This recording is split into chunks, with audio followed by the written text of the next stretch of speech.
नमस्कार दोस्तों, जब भी आप मॉर्निंग में ट्रेडिंग करने के लिए अपना ट्रेडिंग पोर्टल लॉगिन करते हो, ट्रेडिंग टर्मिनल लॉगिन करते हो या आप वेबसाइट पर लॉगिन करते हो ब्रोकर की, तो आपको सबसे पहले एक नोटिफिकेशन आता है जो सेबी के द्वारा मैंडेटरी है। सभी ब्रोकर को वो नोटिफिकेशन दिखाना अनिवार्य है और आप उसको देखते भी होंगे और उस पर चेक मार्क भी करते होंगे। कुछ ब्रोकर उसको टिक करने के लिए भी आपसे पूछते होंगे, तो आपने डेफिनेटली नोटिस किया होगा। क्या आपने उसको कभी पढ़ा है कि वहां पर क्या लिखा हुआ है? तो मैं आपको बता देता हूँ, यदि आपने नहीं पढ़ा है, यदि आपको मालूम है तो आपको पता लग जाएगा कि वहां पर साफ साफ लिखा हुआ है कि सेबी का जो डेटा है वो ये कहता है कि 90% ट्रेडर जो है मार्केट में पैसा लूज करते हैं। अच्छा, मेरा सवाल आपसे ये है कि क्या आपने कभी ऐसा सोचा है कि भाई ऐसा क्यों होता है? क्यों 90% लोग जो है पैसा लूज कर रहे हैं? क्या इसके पीछे की वजह है? मैं आपको बताता हूँ कि देखिए, मार्केट में ट्रेडिंग करना आके बाय सेल करना is a different story all together. Trading का मतलब है आप जब मार्केट में आ रहे हो, आप स्ट्रैटेजी लेके आ रहे हो, एक स्ट्रैटेजी बनाकर आ रहे हो, आपका व्यू क्लियर है, फिर आप उसमें ट्रेड कर रहे हो, फिर उसको अच्छे से मैनेज कर रहे हो। दैट्स अंडर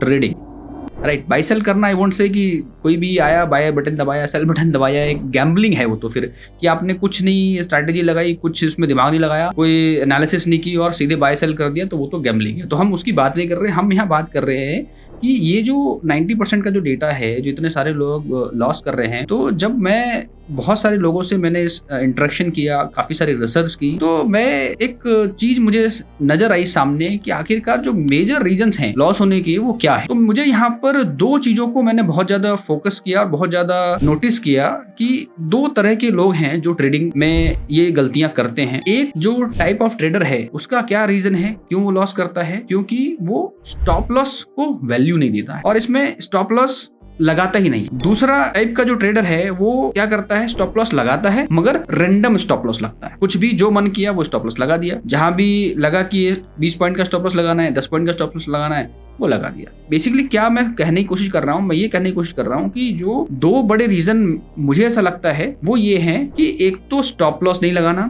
दूसरा सही से स्टॉप लॉस नहीं लगाना। अच्छा, मैं क्यों ये बोल रहा हूं? क्योंकि देखो, मार्केट में आप ट्रेडिंग कर रहे हो तो ट्रेडिंग करने के लिए आप क्या ढूंढ रहे हो कि जिस भी स्क्रिप्ट में आप ट्रेड कर रहे हो, जिस भी स्टॉक्स में आप ट्रेड कर रहे हो, चाहे वो इंडेक्स हो, चाहे पर्टिकुलर कोई स्टॉक हो, तो वो वोलेटाइल रहना चाहिए। तो उस वोलेटिलिटी के हिसाब से आप यदि सही स्टॉप लॉस नहीं लगाओगे तो डेफिनेट है कि आपका व्यू सही रहते हुए भी आपके लॉस होने के चांसेस बढ़ जाएंगे, right? If you agree please let me know in the comments. अब जब स्टॉप लॉस लगाना नहीं है तो वहां पे प्रोबेबिलिटी बहुत हाई होती है, तो वहां पे क्या आएगा, इमोशंस हावी होंगे, वहां पे डर आएगा, आपको लॉस दिखेगा, एमटीएम रेड दिखेगा, तो आप कहीं भी किसी भी जगह पे पोजीशन को काट दोगे। तो ये तो एक बड़ी डेंजरस, मैं कहूंगा, गलती है।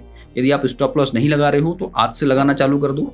स्टॉप लॉस बहुत जरूरी है क्योंकि यही एक ऐसी चीज है जो आपके हाथ में है। कितना प्रॉफिट होगा पता नहीं, लेकिन लॉस कितना लेना है ये आपको पता है। तो जो चीज आपके कंट्रोल में है उसको तो आपको कंट्रोल करना चाहिए। अच्छा, अब यदि आपके हाथ में है तो डेफिनेटली आपको ये पता होना चाहिए कि मुझे पर्टिकुलर ट्रेड में कितना स्टॉप लॉस लगाना है, कितने पॉइंट्स का स्टॉप लॉस लगाना है। तो इसी पे हम बात करेंगे। मैं आपको थोड़ा स्क्रीन पे भी दिखाऊंगा और समझाने की कोशिश करूंगा कि जब भी आप स्टॉप लॉस का जो वैल्यू फाइंड आउट करते हो तो सबसे पहले आपको क्या फाइंड आउट करना चाहिए, किस इंडिकेटर का यूज करना चाहिए, वो हम इस वीडियो में बात करने वाले हैं। तो वीडियो का एंड तक देखना, आपको एक स्टेप बाय स्टेप में समझाने वाला हूँ। थोड़ी वीडियो लंबी हो सकती है बट स्टिल यहाँ पर मैं आपको काफी पावर पैक्ड इन्फॉर्मेशन देने वाला हूँ जो आपको काफी हेल्प करने वाली है सही से स्टॉप लॉस लगाने में। तो आपको देखिए, पहली कैटेगरी है स्टॉप लॉस लगाना नहीं, उसमें तो जाना ही नहीं है। दूसरी कैटेगरी में हो सकता है कि आप फॉल करते हो या हो सकता है कि आप स्टॉप लॉस सही से लगाते हो। आपने देखा होगा जब भी मैं एनालिसिस करता हूं तो मैं 2-3 तरह के इंडिकेटर यूज करता हूं।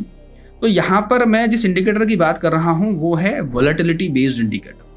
क्यों वोलेटिलिटी जाननी है मुझे? क्योंकि मुझे स्टॉप लॉस पता करना है। तो मुझे स्टॉप लॉस यदि पता करना है तो मुझे पहले ये पता करना पड़ेगा कि किसी पर्टिकुलर टाइम में जो इंडेक्स है, लेट्स से निफ्टी की बात कर रहे हैं, तो निफ्टी कितना मूवमेंट दे सकता है। लेट्स सपोज 3 मिनट का टाइम फ्रेम, 15 मिनट का टाइम फ्रेम, आपका ट्रेडिंग स्टाइल अलग हो सकता है लेकिन सब जगह ये काम करता है। तो यदि 15 मिनट का टाइम फ्रेम पकड़ ले या 1 आवर का टाइम फ्रेम पकड़ ले या 3 मिनट का टाइम फ्रेम पकड़ ले, तो उन सारे टाइम फ्रेम पे मुझे क्या पता करना चाहिए कि भाई जो वोलेटिलिटी है इंडेक्स के अंदर इस टाइम फ्रेम में कितनी है। वो कैसे पता लगेगा? तो उसके लिए एक बहुत ही बढ़िया इंडिकेटर है जिसका नाम है ATR, एवरेज ट्रू रेंज। यहाँ ये जो है ये एक वोलेटिलिटी बेस्ड इंडिकेटर है, लाइक अ बॉलिंजर बैंड। जो बॉलिंजर बैंड तो आपको हेल्प करता है मार्केट के रिवर्सल को पता करने में। उस पर मैंने डिटेल वीडियो बनाया है, उसको आप जाके देखोगे तो आपको समझ आएगा कहाँ पे एंट्री और कहाँ पे एग्जिट आप ले सकते हो based on Bollinger band, right? यहाँ पे हम बात कर रहे हैं कि जब आप एंट्री ले लेते हो तो आपका स्टॉप लॉस कितना होना चाहिए। तो यहाँ पर मैं यूज करने वाला हूँ ATR, जिससे हमें ये पता लगेगा कि इस पर्टिकुलर टाइम फ्रेम में जो निफ्टी है या कोई भी स्टॉक आप लगा रहे हो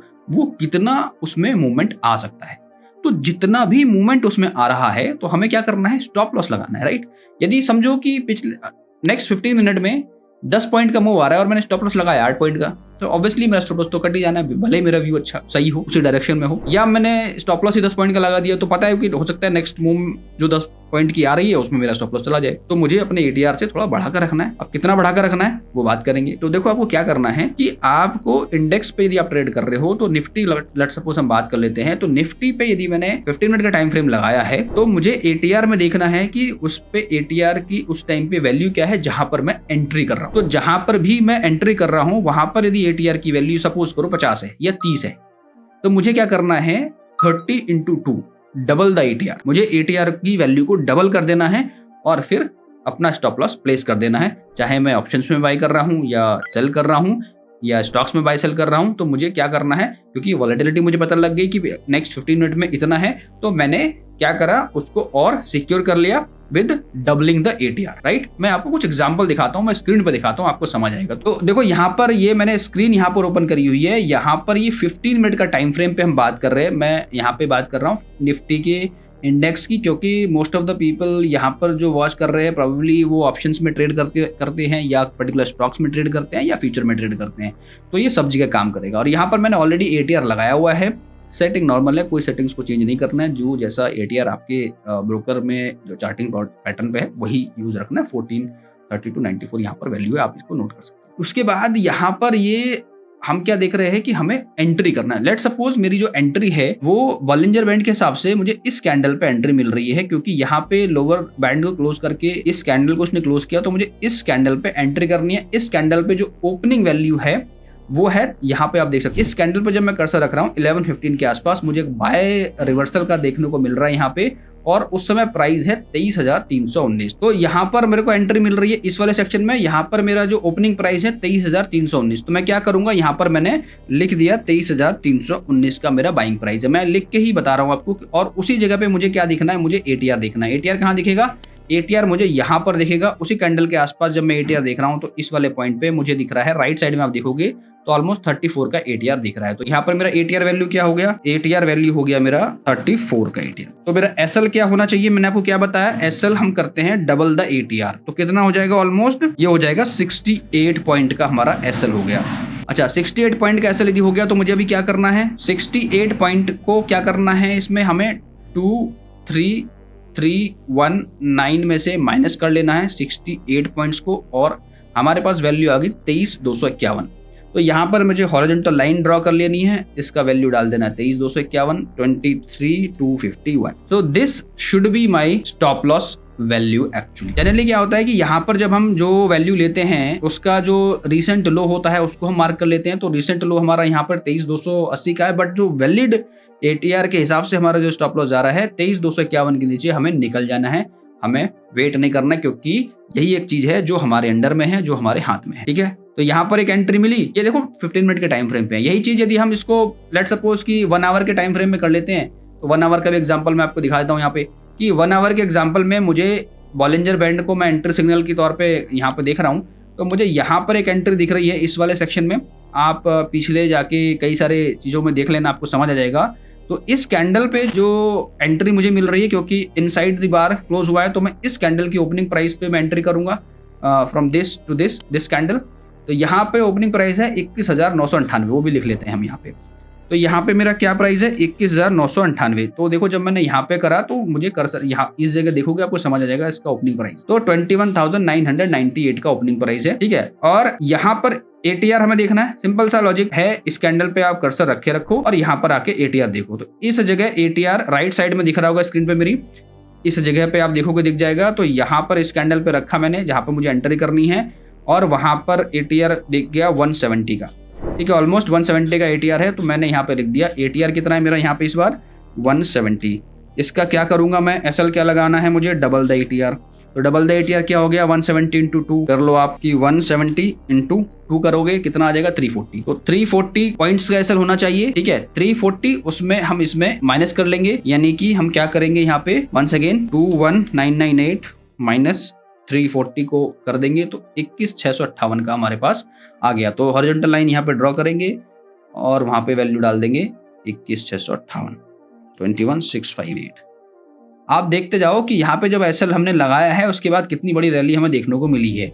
तो ये एसएल इंपॉर्टेंट है, सही से एसएल लगाओगे एटीआर के साथ तो बड़ी रैली देखने को मिलेगी इवन 1 आवर के टाइम फ्रेम पे। इसी तरीके से आप जो है उसमें भी लगा सकते हो, जहां पर हम ऑप्शंस में ट्रेड कर रहे हैं उसके हिसाब से भी यहाँ पर ये चीजें कर सकते हो। अच्छा, अब इससे आपका टारगेट भी आपको पता लग जाता है। कैसे? अब यहाँ पर देखो आपका एसएल आ गया यहाँ पे 68, तो 68 का यदि एसएल है तो आपका जो टारगेट होना चाहिए एटलीस्ट 1:1 होना चाहिए, 68 पॉइंट ऊपर आप टारगेट रखो। ठीक है, तो यहाँ पे इस वाले सिनेरियो में बात करें तो हमारा कितना है, 368 का वैल्यू है ना, 178 कितना 340, तो 340 मिनिमम हमारा। अब इसमें 1:5 रख लो, 1:2 रख लो। यदि आप फ्यूचर्स में ट्रेड कर रहे हो तो 1:2 रख लो। यदि आप ऑप्शंस में ट्रेड कर रहे हो तो 1.5 का रिस्क रिवॉर्ड रख लो, 1:1.5 that is good risk reward ratio, और 1:2 के हिसाब से एटलीस्ट आप रख के चलो तो वो बहुत बढ़िया रिस्क रिवॉर्ड है। यहाँ से आपको देखो एसएल पता लगने के बाद आपको अपने टारगेट्स भी पता लग जा रहे हैं कि भाई मेरा टारगेट क्या होना चाहिए। समझ रहे, बहुत इंपॉर्टेंट बात है। तो यहाँ पर ये देखो कि 340 पॉइंट्स का एसएल आ रहा है, तो आप इसको मल्टीप्लाई 2 कर दोगे तो आपको क्या आ जाएगा, आपका 1:2 का टारगेट आ जाएगा, यानी 340 × 2 आपका 680 का टारगेट आ गया। और यहाँ पे आप जो है 680 को ऐड कर लो, किसमें 680 को ऐड कर लो यहाँ पे 21,998 में प्लस 21,998 दैट्स मीन्स 22,678, यानी 22,678 को यदि हम लेंगे तो कहाँ पे हमारा टारगेट आ जाएगा 22,678।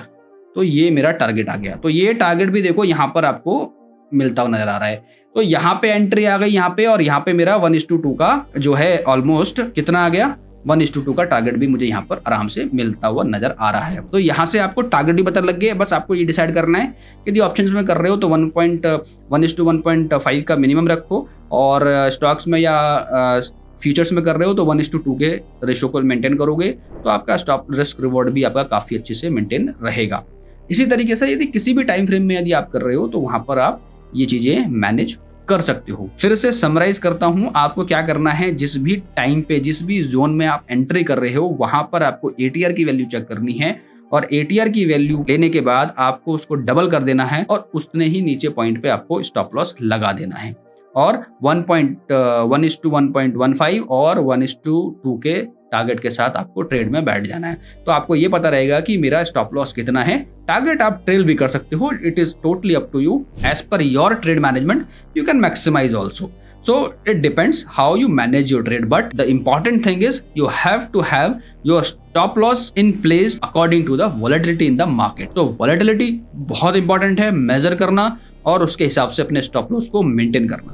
Alright, so I hope you understood the concept of stop loss, and I hope you will start using it properly and effectively. You will not place your stop loss randomly कि 20 point लगा दिया, 30 point लगा दिया, 40 point लगा दिया, या लगाया ही नहीं होल्ड कर लिया। ऐसा नहीं करना है। अपने स्टॉप लॉस को मेंटेन रखो और अपने टारगेट को उसी हिसाब से प्लान करो।